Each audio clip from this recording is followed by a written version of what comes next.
Грибочки в ресторане больше не покупаю. Белые грибы промываем. Нарезаем. Ароматный олей немного налей.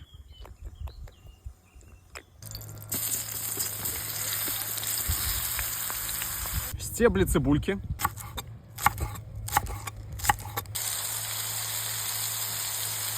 Чесночок. Нарезаем.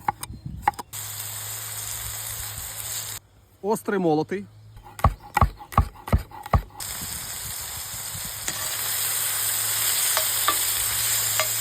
Соевый соус. Сахар.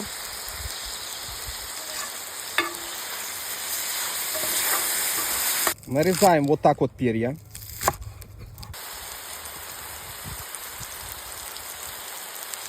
Кунжут.